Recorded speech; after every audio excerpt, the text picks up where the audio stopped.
Grabe, ang pangit ko pala dati nung bata ako. Sino itong tumatawag?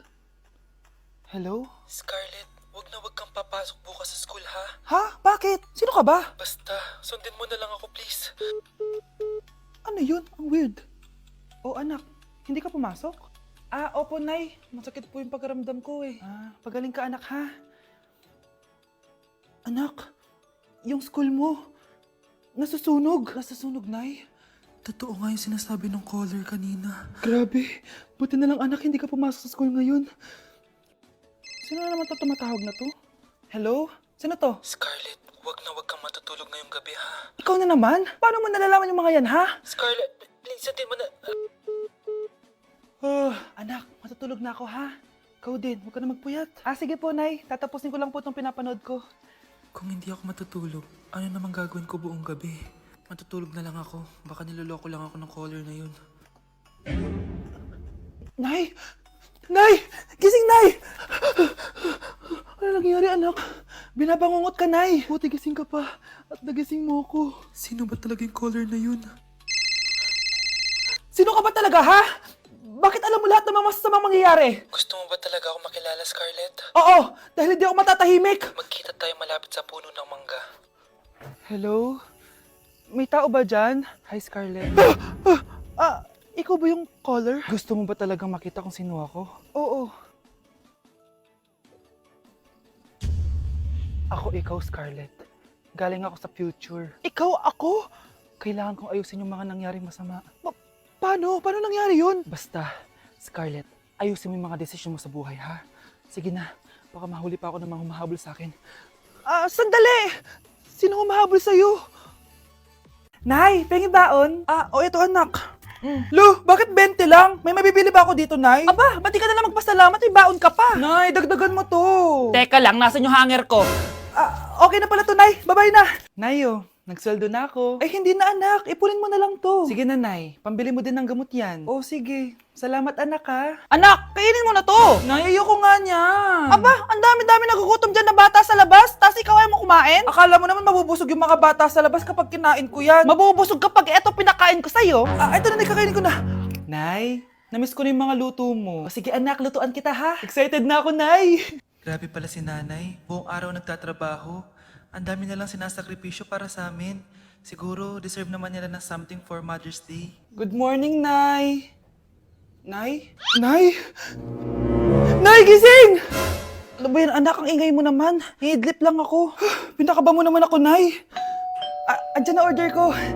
Ano namang in-order nun? Happy Mother's Day, Nay. Ang dami naman yan, anak. Ito naman, gumastos ka pa. Okay lang ako. Nay, ano ka ba? May 2 promo ang Mang Inasal ngayon. Nakatipid nga ako ng 106 pesos dito sa Mang Inasal Family Fiesta with extra creamy halo-halo na 8 ounce with drinks na yan, Nay. Available via takeout and delivery. At di lang yan, Nay. Meron pang Treat kay Mami promo kung saan may free scoop of ice cream ka kapag nag-order ka ng regular extra creamy halo-halo via dine-in, takeout, or delivery. Talaga ba, anak? Oo, Nay. Available tong Mother's Day Fiesta Treat at itong Treat kay Mami promo from May 10 to 12. Kaya perfect na pagsaluhan ngayong Mother's Day. Aww, thank you, anak. Deserve mo to, Nay, kasi ikaw ang the best mother in the world.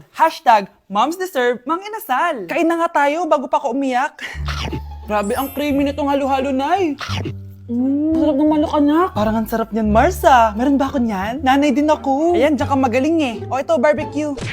Aroy, tinanggalan ako ng ngipin. Napakalaki ng tinanggal sa akin.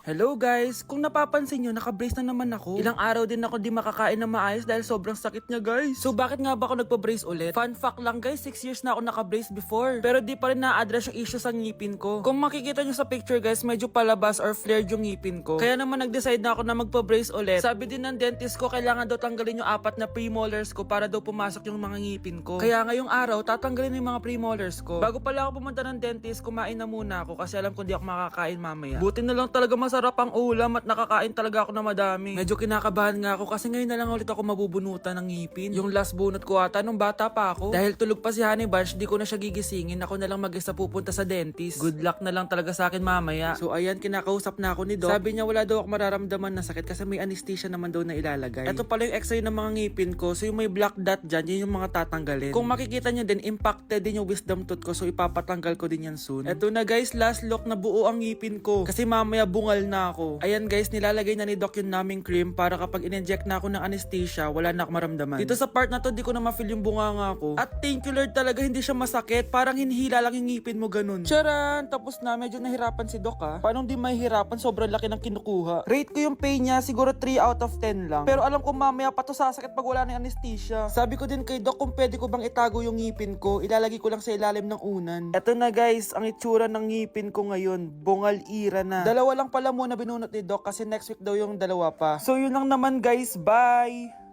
Okay, next applicant. Makinis, maputi, maganda yung ngipin. Okay, introduce yourself. Hi, I'm Scarlett, and I want to show the world, the universe rather, that I will confidently shake your fries with a heart. Bakit gusto mo magbenta ng fries? Thank you for that wonderful question. To be a tindera is both an honor and a responsibility. If I were to be a tindera, I will use my voice to influence the youth.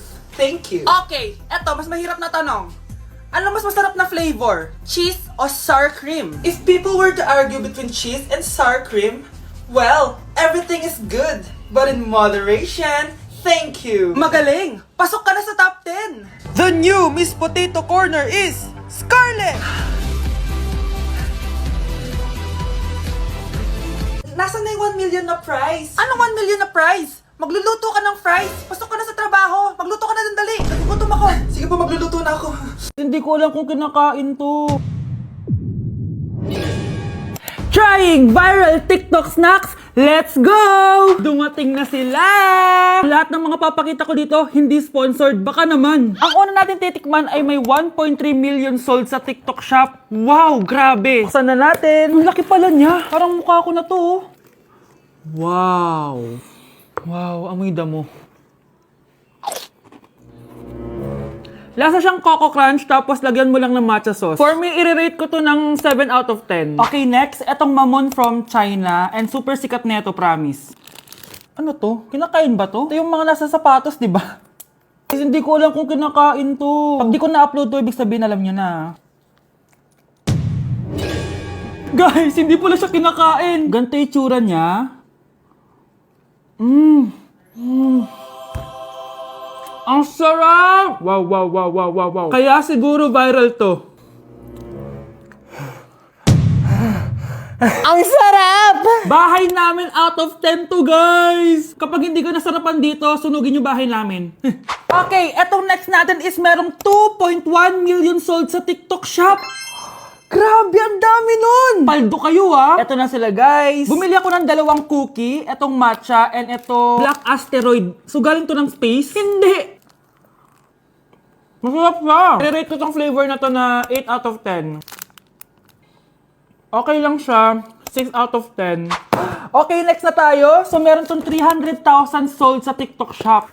Tikman natin kung lasa ba talaga siyang chicharon. So ganito yung tsura niya. Mukha siyang chicken skin. Parang mas masarap to kapag may suka. Honey Bunch! Tikman mo na. I-rate ko to ng 9 out of 10. Etong next natin, palagi ko to nakikita sa FYP ko. Kaya itry na natin. Charan! Amoy gatas niyong powder. Ganito yung tsura niya. Parang may naglalaban sa loob ng bibig ko. Pero di kanya pinaglaban.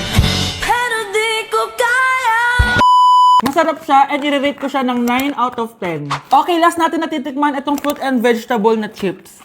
May ganun pala. So, ito yung laman niya. Assorted siya, guys. Una natin titikman ito. Di ko alam kung ano to. Mukha siyang tubo.